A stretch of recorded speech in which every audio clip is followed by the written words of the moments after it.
Guys, welcome in ABC biology world. और इस video में हम डिस्कस करेंगे most important question with respect to NCERT जो आपके नीट एग्जाम में, सीबीएसई बोर्ड एग्जाम में, एचबीएससी बोर्ड एग्जाम में पूछे जाते हैं। चलिए स्टार्ट करते हैं आप लोगों के लिए डायरेक्ट एनसीईआरटी के 7 क्वेश्चंस का कॉम्बिनेशन। चलिए, और आप लोगों के सामने है पहले ऑप्शंस और ये आ गया क्वेश्चन। बताओ, what is the ploidy of endosperm in flowering plant? Answer है, ऑप्शन है 2n, 3n, 4n, 6n। 5 second आप लोगों के लिए and the answer is, guys, ploidy of endosperm बतानी है फ्लावरिंग प्लांट में। और एंडोस्पर्म की प्लॉइडी क्या होती है? सेंट्रल सेल में 2 पोलर न्यूक्लियाई होते हैं, एक मेल गैमेट आके जुड़ जाता है, 2 पोलर न्यूक्लियाई एन एन, एक मेल गैमेट भी एन, तीनों मिल गए, क्या बनेगा? Primary endosperm nucleus. अब आंसर क्या होगा? पहले 3n। फ्लूइडी क्या होगी एंडोस्पर्म की? फ्लावरिंग प्लांट यानी एंजियोस्पर्म में 3n। एनसीईआरटी में कहा है गाइस? पेज नंबर 18 पे दे रखा है एनसीईआरटी में। ये डायरेक्ट क्वेश्चन, ये है एंडोस्पर्म का पीईएन, प्राइमरी एंडोस्पर्म न्यूक्लियस, और इसकी प्लॉइडी देखो 3n लिख रखी है डायरेक्ट। पेज नंबर 18 पे साथ के साथ एनसीईआरटी निकाल लो भाई।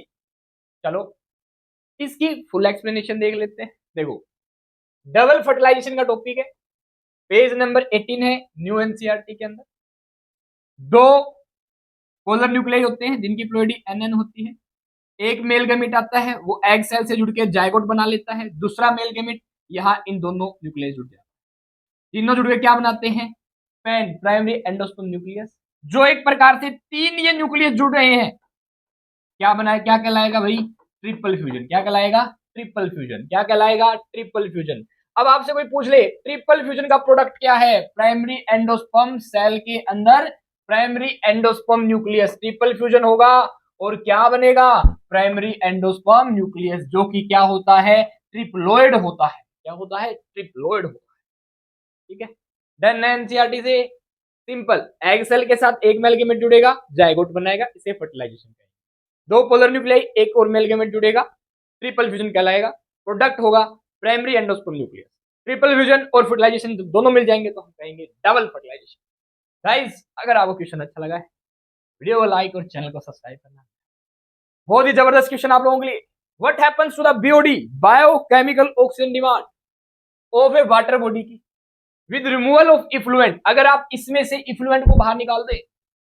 गाइस, इफ्लुएंट क्या होता है? एक पानी के टैंक में जो भी वेस्ट मटेरियल होता है वो इफ्लुएंट कहलाता है।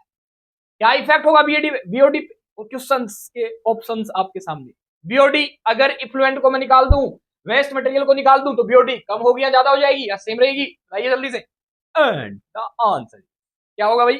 डिक्रीज हो जाएगी। क्या मतलब है गाइस? बीओडी क्या होती है? एनसीईआरटी से देखोगे ना, एनसीईआरटी से देख लो पहले। एनसीईआरटी में पेज नंबर 154 पे ये secondary biological treatment, water treatment plant के 2 टाइप, प्राइमरी ट्रीटमेंट और सेकेंडरी ट्रीटमेंट। सेकेंडरी ट्रीटमेंट जिसे हम बायोलॉजिकल ट्रीटमेंट कहते हैं। डायरेक्ट क्वेश्चन आ जाता है, डायरेक्ट क्वेश्चन है एग्जाम का। क्या बताइए? Which of the following is biological treatment? Secondary treatment.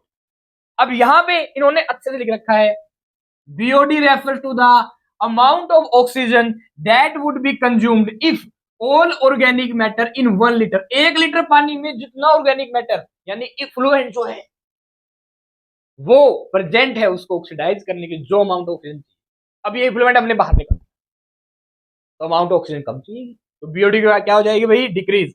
Guys, direct page number 154 खोलो अपना और आंसर पाओ। चले नेक्स्ट क्वेश्चन पे, और आप डायरेक्ट स्क्रीनशॉट ले सकते हैं और सीधा का सीधा आप एनसीईआरटी में देख सकते हैं। इसलिए मैं कह रहा था एनसीईआरटी ओपन करके। तीसरा क्वेश्चन आपके सामने, the distance between 2 strands of DNA molecule. This is 1 strand of DNA, let's assume that this is second strand of DNA, और इन दोनों के बीच की डिस्टेंस बताओ क्या रहती है? क्या रहती है? अगर जब ये यहां से आगे बढ़ेगा, डिक्रीज होगी, इंक्रीज होगी या सेम रहेगी? बताओ, देख लो, हिंट है, क्या रहेगी? ऑप्शन बिना ऑप्शन के भी आंसर दे देते सर हम। एंड द आंसर इज, कौन सा होगा आंसर? कमेंट भी करो भैया, क्या होगा? Remain same. अब क्वेश्चन आता क्यों रहेगी सेम? एनसीईआरटी से पता करेंगे सर। देखो, एनसीईआरटी में पेज नंबर 81 पे जो ये थर्ड पॉइंट दे रखा है ना, saline feature of double helix structure of DNA का थर्ड पॉइंट देखो गौर से। यहां पे उन्होंने लिख रखा है क्या, जब एक प्यूरिन यानी गुआनिन के सामने, प्यूरिन दो होते हैं, एडेनिन और गुआनिन, ठीक है, पायरिमिडिन होते हैं तीन, साइटोसिन, थाइमिन, यूरेसिल। डीएनए में यूरेसिल होता नहीं। एडेनिन डबल बॉन्ड बनाता है थाइमिन के साथ, तो प्यूरिन दो बॉन्ड बनाएगा हाइड्रोजन बॉन्ड थाइमिन के साथ, जो कि एक पायरिमिडिन है। डन है। गुआनिन जो कि एक प्यूरिन है, पायरिमिडिन के साथ ट्रिपल बॉन्ड बनाता है। और हमेशा प्यूरिन के सामने क्या आता है, पायरिमिडिन। प्यूरिन के सामने क्या आएगा, पायरिमिडिन। पायरिमिडिन के सामने क्या आएगा, purine. Guys that's why length distance between the two strand of DNA remains constant. ये लिख रखा है उन्होंने, as a result always a purine comes opposite to a pyrimidine, this generates approximately uniform distance between two strands of helix. क्योंकि purine के सामने pyrimidine आता है, एडेनिन के सामने थाइमिन आता है, गुआनिन के सामने साइटोसिन आता है, साइटोसिन के सामने गुआनिन आता है, थाइमिन के सामने एडेनिन आता है। दैट्स व्हाई डिस्टेंस क्या रहती है, सेम। चलिए गाइस नेक्स्ट क्वेश्चन आप लोगों की सेवा में हाजिर है। पहले ऑप्शन आ गए हैं, जबरदस्त क्वेश्चन है आपके लिए। बताओ, the black walnut plant secrete juglone. क्या सिक्रीट कर रहा है भैया, एक वॉलनट का प्लांट है, जुगलोन सिक्रीट कर रहा है। अखरोट है, काला अखरोट, क्या सिक्रीट कर रहा है अभी, जुगलोन सिक्रीट कर रहा है। क्या सिक्रीट कर रहा है, जुगलोन। ये केमिकल है, क्या है ये, केमिकल है। क्या है जुगलोन, क्या है, एक केमिकल है, ठीक है। एक केमिकल सब्सटेंस दैट क्या करता है, डिस्ट्रॉय अदर प्लांट्स को, लाइक पेपर, काली मिर्च, पेपर को growing within its root zone, इसकी जड़ों के आसपास नष्ट कर देगा जुगलोन। कौन सिक्रीट करता है, ब्लैक वॉलनट, ठीक है। What type of population interaction है भाई, कौन सा है बताओ। अरे ऑप्शन तो बीसी तो बताए नहीं। अच्छा आगे चलते हैं, ऑप्शन देख लेते हैं क्या होगा आंसर। सर ऑप्शन देखने क्या हो सकता है, क्या क्या होगा। देखो जुगलोन को कोई नुकसान होएगा क्या, नहीं होएगा। जुगलोन न्यूट्रल है, जुगलोन क्या है भाई, न्यूट्रल। जुगलोन क्या है, न्यूट्रल, कुछ नहीं होगा, जीरो यूज करेंगे न्यूट्रल के लिए, न हार्म होगी न बेनिफिट होगा। और जो बेचारा पीपर का प्लांट इसके पास ग्रो कर रहा है ना, वो तो चला गया, उसको नुकसान हो। अब ऐसा पॉपुलेशन इंटरेक्शन जिसमें एक स्पीसीज को कुछ ना हो, दूसरी को नुकसान हो जाए, क्या कहलाता है, क्या कहलाता है, एमेंसालिज्म। क्या है, एमेंसालिज्म। और गाइस एमेंसालिज्म को कैसे याद करोगे, एनायन, एनायन टेक्निक देख लो, एनायन नेगेटिव चार्ज रखता है। एनायन क्या था, नेगेटिव, एक को नेगेटिव हार्म हो रहा है, दूसरे को कुछ नहीं हो रहा, न्यूट्रल है। This type population interaction is amensalism. Guys NCERT में पेज नंबर 197 पे है, इसके बिना कैसे चल सकता है काम। ये देखो, ये रहा, एक स्पीसीज को क्या होगा, नुकसान, दूसरी को कुछ नहीं होगा। ये लिख रखा है यहाँ पे, in amensalism on the other hand one species is harm, एक स्पीसीज को नुकसान होगा, एक स्पीसीज को नुकसान होगा, हार्म होगी, और दूसरी स्पीसीज क्या होगी, अनअफेक्टेड। अब गाइस पर यहाँ एनसीईआरटी में ही एमेंसालिज्म का कोई एग्जांपल नहीं दे रखा, पर मैंने आप लोगों के लिए बहुत बढ़िया जो एग्जांपल पूरी एनसीईआरटी 11 12 दोनों में ना, देखो एमेंसालिज्म जो है कौन भैया, एमेंसालिज्म, किसकी बात करेंगे, एमेंसालिज्म।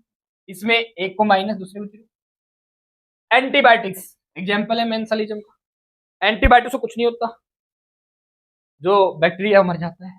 एलोकेमिकल सिक्रीशन, कुछ ऐसे सिक्रीशन होते हैं जो दूसरे को नष्ट कर देते हैं, जैसे लाइसोजाइम की बात करें, बैक्टीरिया को मार देगा, लाइसोजाइम को कुछ नहीं फर्क पड़ रहा।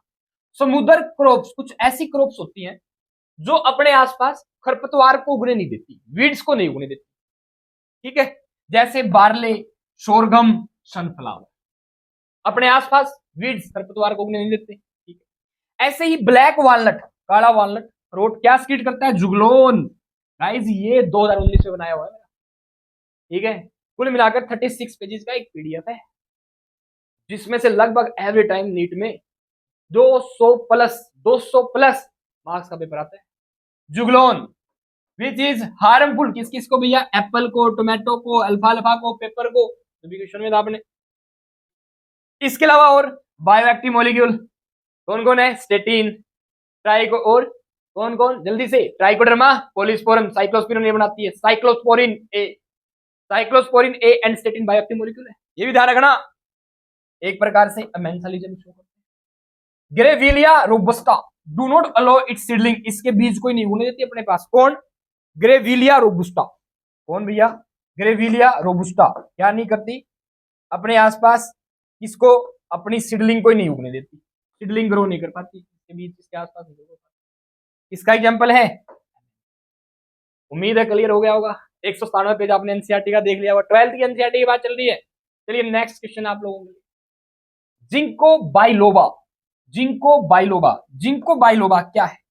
गाइस जिंको बाइलोबा एक लिविंग फॉसिल है। क्या है? लिविंग। क्या मतलब है? इसके साथ के मेंबर जा चुके हैं, पर ये अभी, इसलिए इसे क्या कहते हैं? जिंदा फॉसिल। पूर्वज तो जा चुके हैं पर उनमें से एक बच गया था। जैसे कोई मिल गया में जादू रह जाता है, ऐसे लाइक दैट। चलिए, as it has changed very little over time, बहुत कम चेंज। ये तो जिंको किसका मेंबर है? जिंको किसका मेंबर है? जिम्नोस्पर्म का। जिम्नोस्पर्म है ये। It is resistant to disease, बीमारियां पेस्ट नहीं लगती। इन्वायरमेंटल की कंडीशन से भी ये लंबे समय तक क्या लड़ सकता है। इसकी बोटेनिकल फैमिली का ये एक मेंबर है। इट इज एग्जाम्पल ऑफ, बताइए किस प्रकार का एग्जाम्पल शो करता है? ऑप्शन है आपके सामने टीवी स्क्रीन पे। स्पेशिएशन, फोसिलाइजेशन, एडेप्टेशन या सर्वाइवल ऑफ द फिटेस्ट। क्या होगा आंसर? जल्दी से बच्चों लोग आंसर कीजिए। And the answer is guys living fossil है। हिंट दे दिया। स्पेशिएशन थोड़ी ना करेगा ये, स्पीशीज का विकास नहीं हुआ है बिल्कुल। एडेप्टिव रेडिएशन भी शो नहीं करता। सर्वाइवल ऑफ द फिटेस्ट का सीन भी नहीं है। गाइस फॉसिल का एग्जांपल है, that's why answer is fossilisation. तो ये एक प्रकार से कि जो जीवाश्म होते हैं, जीवाश्मों का इंडिकेशन कर रहा है जिंको बाइलो। देखो अब ध्यान से, एनसीईआरटी में पेज नंबर 113 113 पे पैलेंटियोलॉजी टर्म है जीवाश्मों के लिए। आप स्टडी कर सकते हैं। Rocks form sediment, A cross section of earth crust indicates the arrangement of sediments one over the other during long history of earth. जैसे जैसे हिस्ट्री में, जैसे जैसे समय बढ़ता गया, मिट्टी, जमीन के ऊपर मिट्टी की परत और आती गई। जो पहले मरा होगा कोई भी, चाहे वो प्लांट हो या एनिमल हो, वो नीचे ज्यादा दबता जाएगा, ऊपर मिट्टी आती जाएगी। अब जो नीचे दब गया वही क्या है? फॉसिल। क्या है? फॉसिल। डेड रिमेन्स, जो डेड ऑर्गेनिज्म के जो पार्ट्स बच जाते हैं उन्हें फॉसिल कहते हैं। और जिंको बाइलोबा इंडिकेट करता है फॉसिल को। पैलेंटियोलॉजी क्या है? Study of fossils. Palaeontological evidence है एक प्रकार से। कैसा एविडेंस है? पैलेंटियोलॉजिकल, जीवाश्म की स्टडी को, फॉसिल्स की स्टडी को कहते हैं पैलेंटियोलॉजी। यानी कि फॉसिलाइजेशन का एग्जांपल है जिंको बाइलोबा। अब ये जिंको बाइलोबा कहां दे रखा है आपको?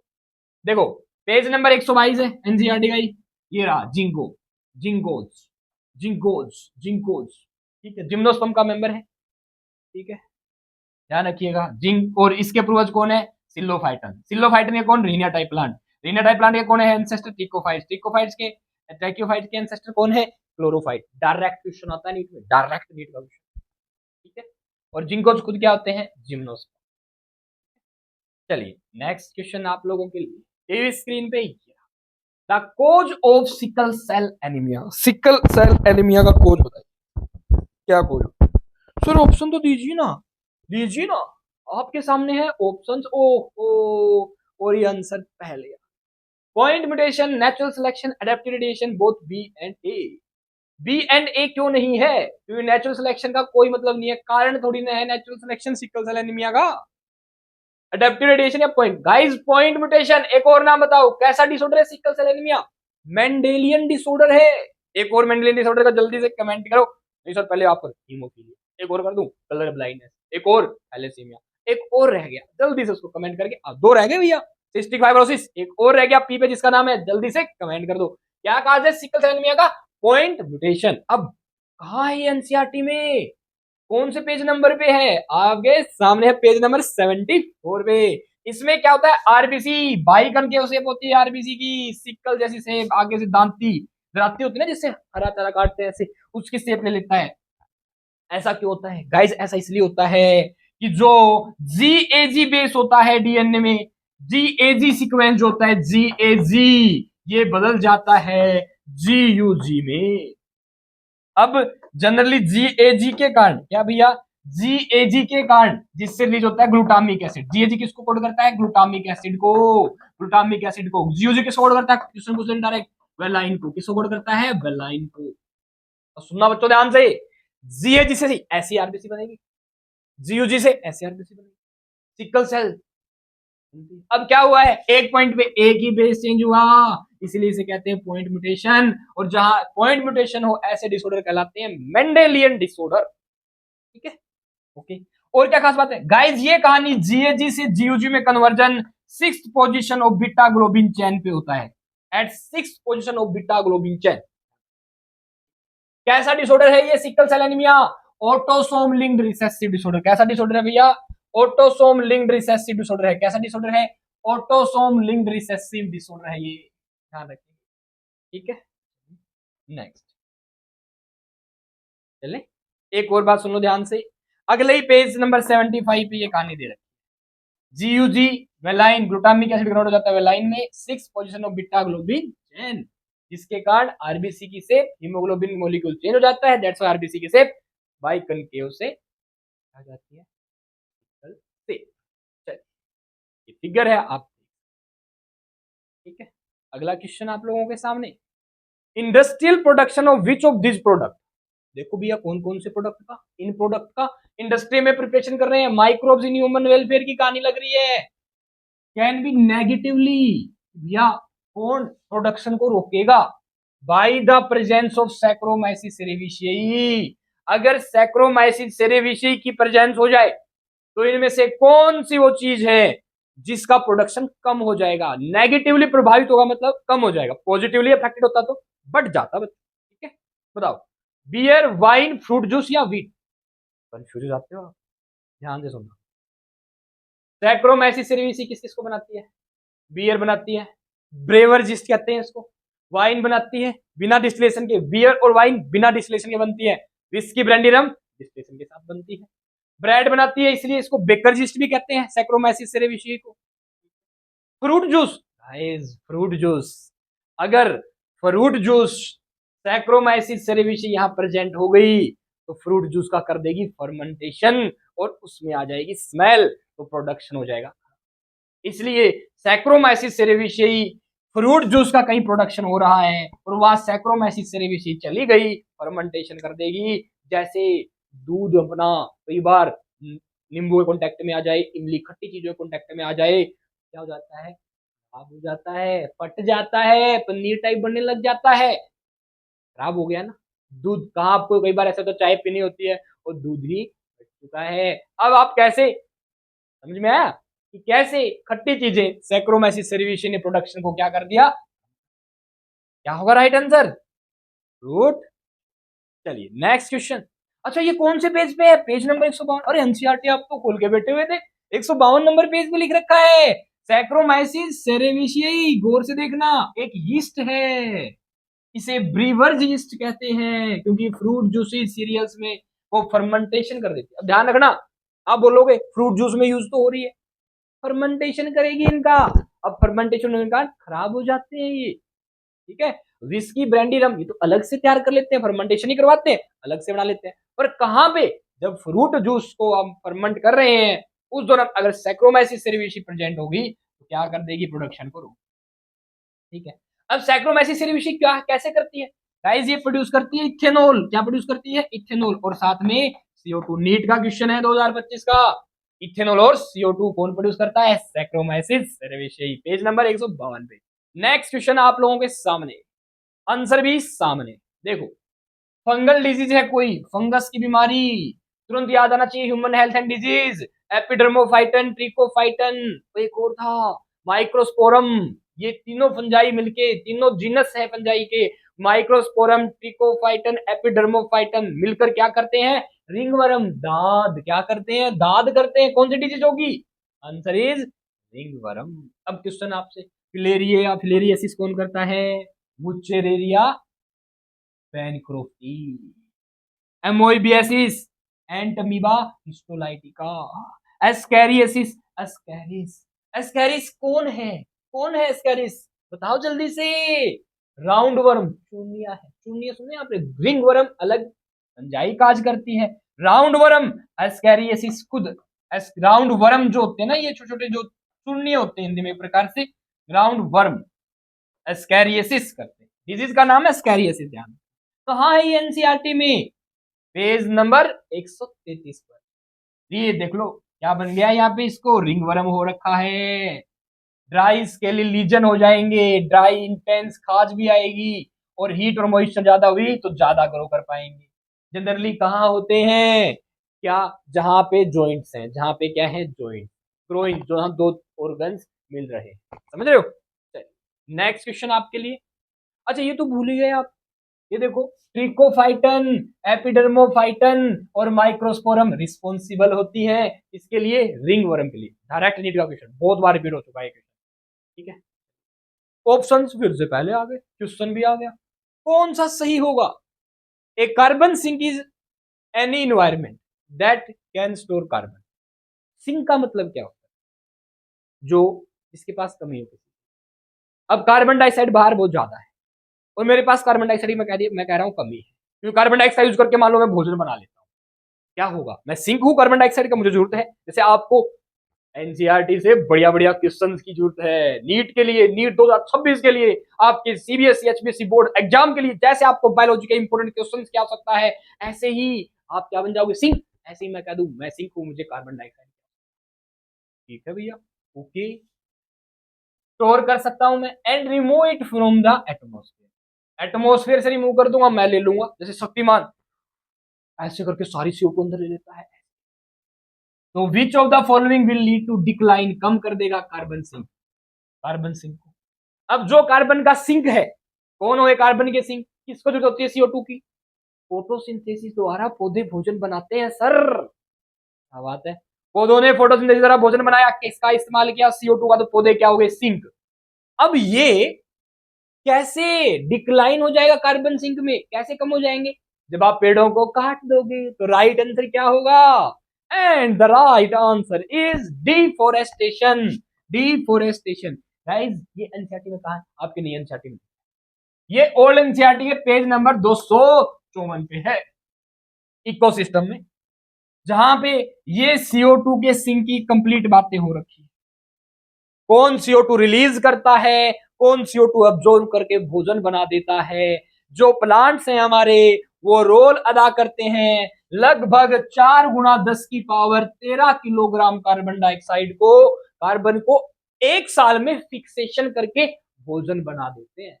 तो कितना बड़ा सिंक है जो पौधों द्वारा बनाया जाता है ऑन दिस प्लेनेट अर्थ, जो CO2 को अब्जॉर्ब कर, देख लो। अब CO2 अब्जॉर्ब नहीं होती तो CO2 ज्यादा हो जाती, green house effect, global warming हो जाता, समझ रहे हो। चलिए आइए टॉपिक पे आ जाते हैं। गाइस पेज नंबर 254 पर आपके सामने कहीं जाने की जरूरत नहीं है, एनसीईआरटी से मैच करो। नेक्स्ट क्वेश्चन आप लोगों के लिए, what kind of charge is present on DNA molecule, DNA molecule पे कैसा चार्ज होता है। डीएनए, डीएनए स्टोन ऑक्टामर पे बना होता है, डीएनए स्टोन के साथ होता है पॉजिटिव।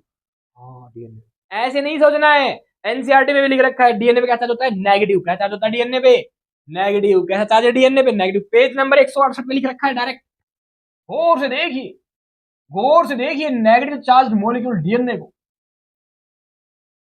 कौन सी टेक्निक है ये, gel electrophoresis. Last step evolution कहलाता है। जब इल्यूशन हो रहा है तो आप क्या करते हो, यूवी रेज डालते हो, और ये इथिडियम ब्रोमाइड 2024 का क्वेश्चन है नीट का, इथिडियम ब्रोमाइड और यूवी रेज डालने पे आपको डीएनए ऑरेंज कलर के दिखने लग जाते हैं ड्यूरिंग जेल इलेक्ट्रोफोरेसिस।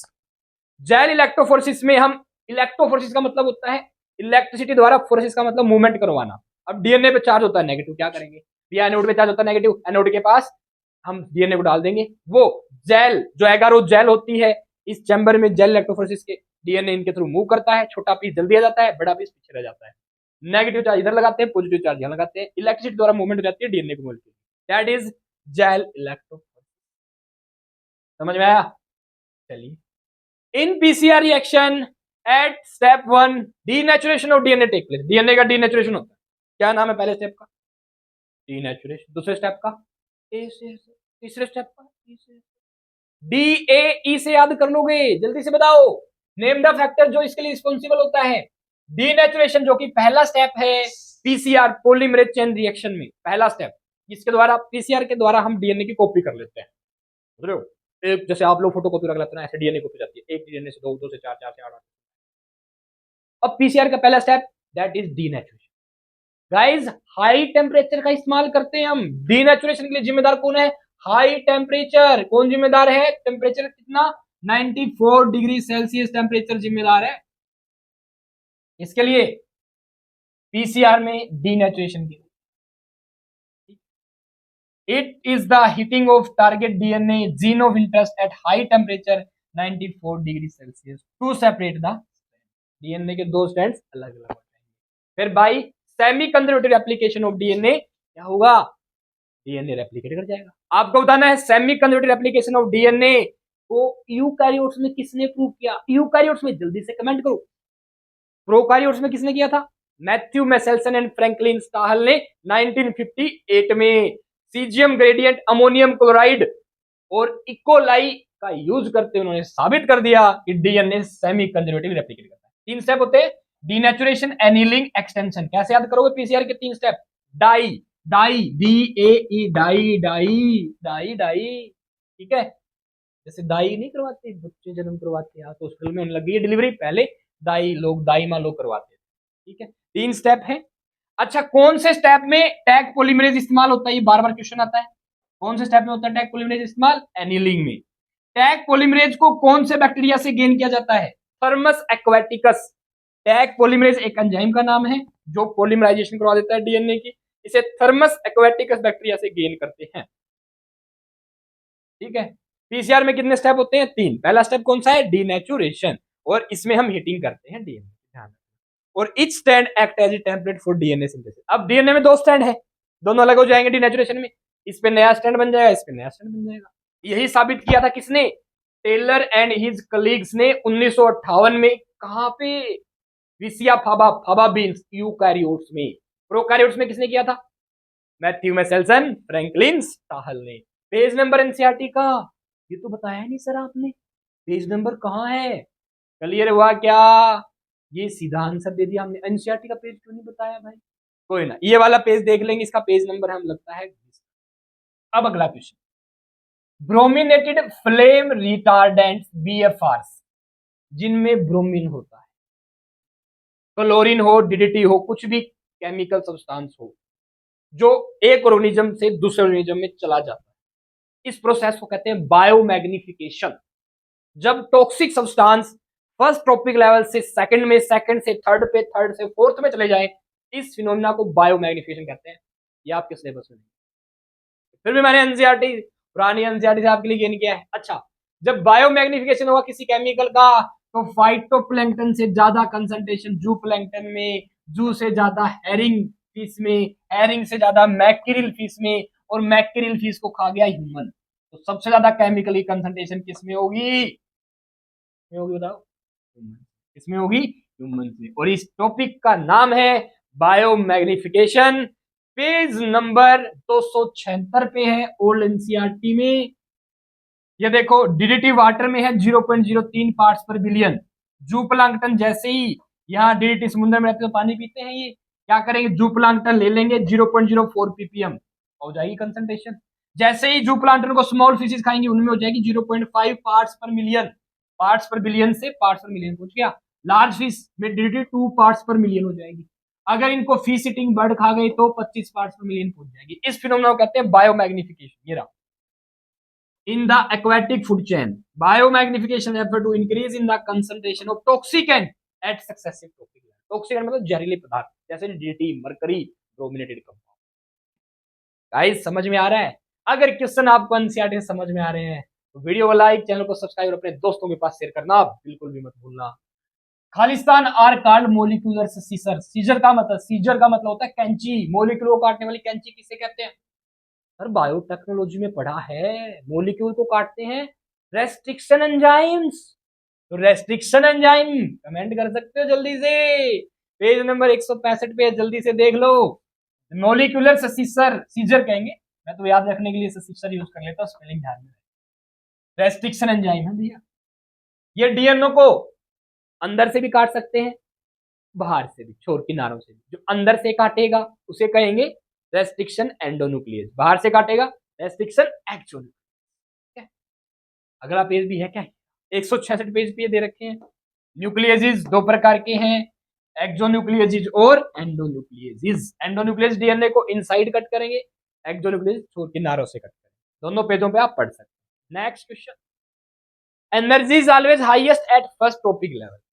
अब ट्रॉपिक लेवल में देखो, first trophic level, second trophic level, third trophic level, fourth trophic level. Producer, primary consumer, secondary consumer, tertiary consumer. Phytoplankton, जूप्लैंक्टन, small fishes, birds. ये sequence है ट्रॉपिक लेवल। ठीक है, देखो जरा आपसे क्या पूछा है, एनर्जी बताओ।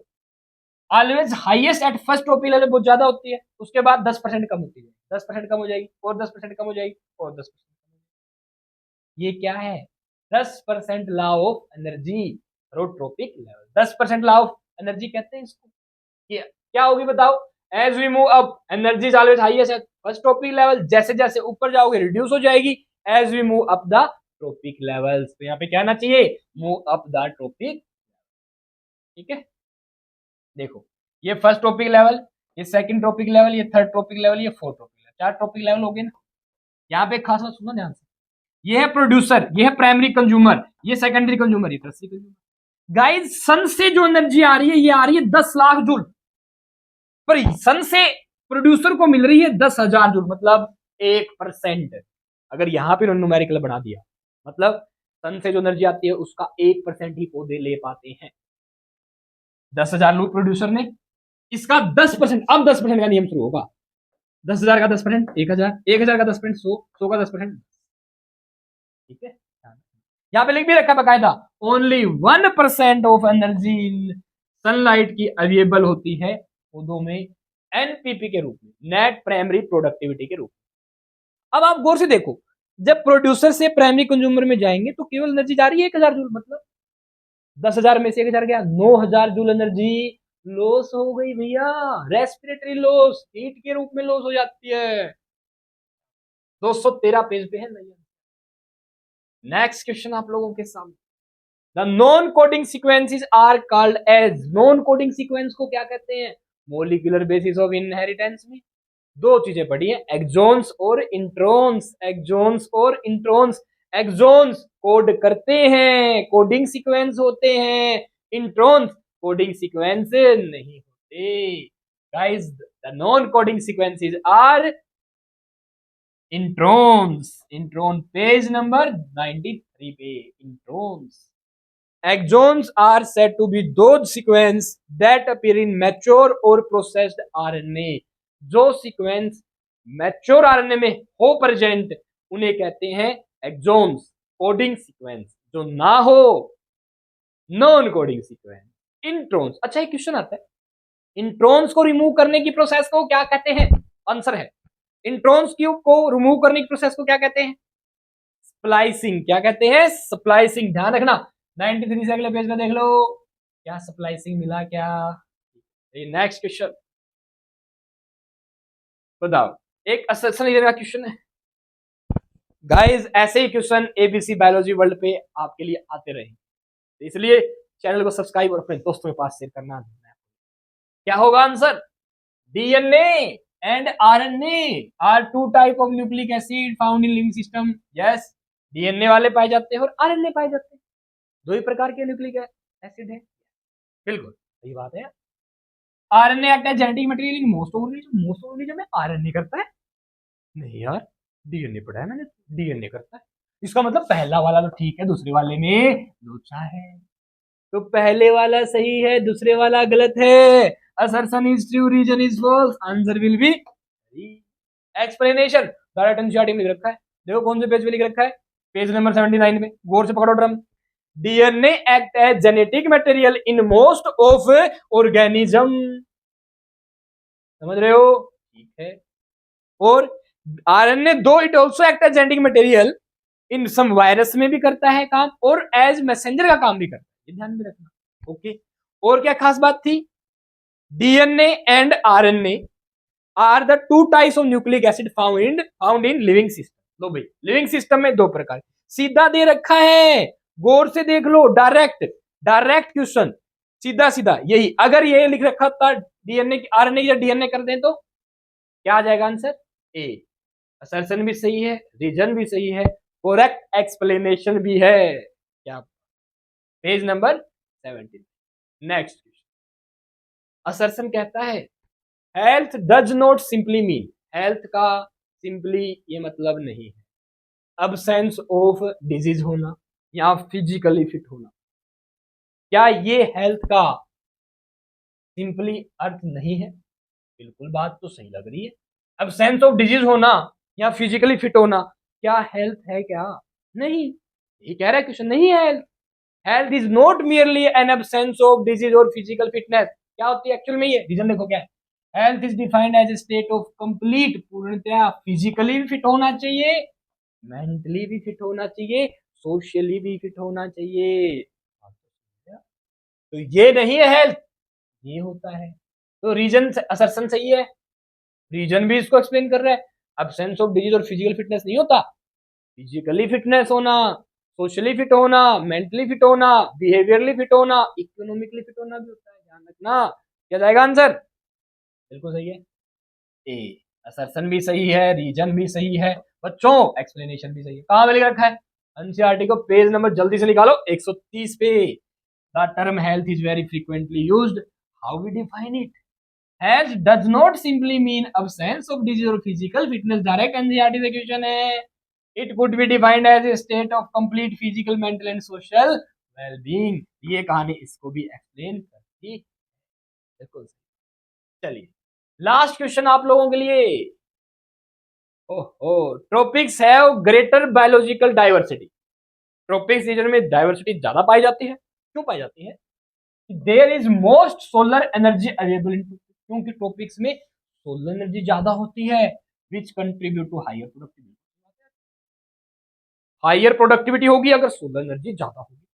बात तो सही है, क्या आ जाएगा आंसर? असर्शन भी सही है, रीजन भी सही है और एक्सप्लेनेशन भी है, ए। इसके अकॉर्डिंग क्या जाएगा? क्यों भैया? साबित करो जरा।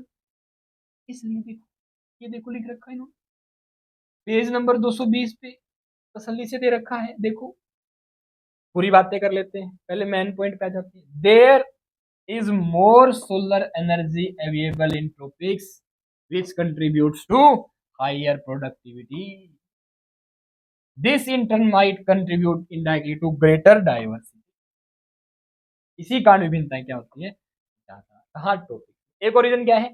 ट्रॉपिकल इन्वायरमेंट्स अनलाइक टेम्परेट की तरह लेस सीजनल, क्या होते हैं? कम सीजनल होते हैं, रिलेटिवली मोर कांस्टेंट, ज्यादा कांस्टेंट है। जैसे 6 महीने एक जैसा मौसम रहता है, 6 महीने एक जैसा। लेस सीजनल है, बार बार सीजन चेंज नहीं होते। टेम्परेट में चेंज कभी कभी कुछ भी हो जाए, कांस्टेंट न होना। जैसे अभी आप कभी कुछ कर रहे हो, कभी कुछ कर रहे हो, कभी कुछ कर रहे हो, नीट की तैयारी हो पाएगी क्या अच्छे से? नहीं हो पाएगी ना। आप कॉन्स्टेंटली एक रिदम से तैयारी कर, लेस सीजनल हो, सीजन में रहते हो, मतलब समझ रहे हो? ऐसा नहीं सीजन बदल जाए, आपका मूड बदल जाए, ऐसा नहीं। अगर ऐसा होगा तो नीट में स्कोर कैसे करोगे? ठीक है, तो गाइस पेज नंबर 220 पे जो ग्रेटर बायोडाइवर्सिटी होती है टॉपिक्स में, क्या इसका एक कारण ये भी है, इन सोलर एनर्जी टॉपिक्स में क्या रहती है। ये था इसकी explanation. Thank you so much guys, आप लोगों ने सुना और आज उम्मीद है आपको ये समझ में आ गया होगा कि जो क्वेश्चंस आपके बोर्ड्स एग्जाम में नीट में आते हैं वो एनसीईआरटी की लाइन और ऐसे क्वेश्चंस के आप चाहते हैं और प्रैक्टिस करना। नीट 2026 मई 3 को जो एग्जाम हो आपका, उसमें आप बहुत ही बेहतरीन स्कोर कर पाए, बायो में 360 आउट ऑफ 360 कर पाए। मैं आपको बता दूं मेरा मैक्सिमम स्कोर गया था 350 आउट ऑफ 360। 2 क्वेश्चन मेरे 2023 के पेपर में गलत हो गए। समझ में आ रही है? Are you getting my point? 650 number मेरे हाईएस्ट स्कोर था 720। तो गाइज ऐसे ही बायो की बहुत ही बेहतरीन प्रिपरेशन के लिए आप लोग एबीसी बायोलॉजी वर्ल्ड को फॉलो करें, चैनल को सब्सक्राइब करके रखें, वीडियो के नोटिफिकेशन को ऑन रखें और बढ़िया वाली प्रिपरेशन करें। Direct NCERT to NCERT line to line हम डिस्कस करेंगे आने वाले नीट की बेहतरीन preparation. Guys thank you so much, मस्त रहें, स्वस्थ रहें, ऑल द बेस्ट, जय माता।